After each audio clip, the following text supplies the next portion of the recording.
Welcome! Today's video tutorial will tell you how to convert PDF to an Excel file, quick and easy. Would you like to know more? Keep watching!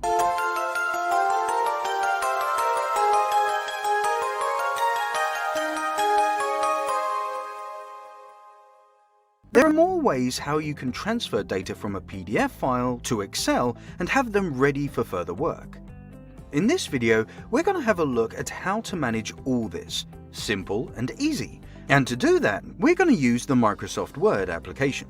So, in this case, all you need is not love, but just a PDF file and the applications Word and Excel. And the conversion will take a couple of seconds.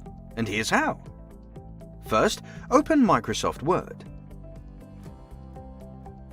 On the left, you can see Open, and through the option Browse, you'll find the PDF file you want to convert. We're going to convert the file Sales here, so we'll select this file and click on Open.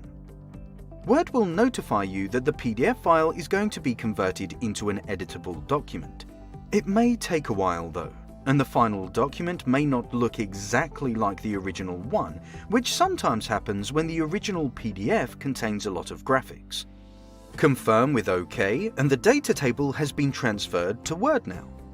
Next, click anywhere into the data table to see this little square symbol in the top left corner. Use a right-click and select Copy from the menu. And now's the time to Excel. Open Microsoft Excel and we'll paste the copied data exactly where you need them to be. Click on a cell, then use the right button on your mouse. Find the section Paste Options and select the option Keep Source Formatting. That's all it takes. The data table from the PDF document has been easily transferred to an Excel sheet where you can edit the data as you like without any difficulties.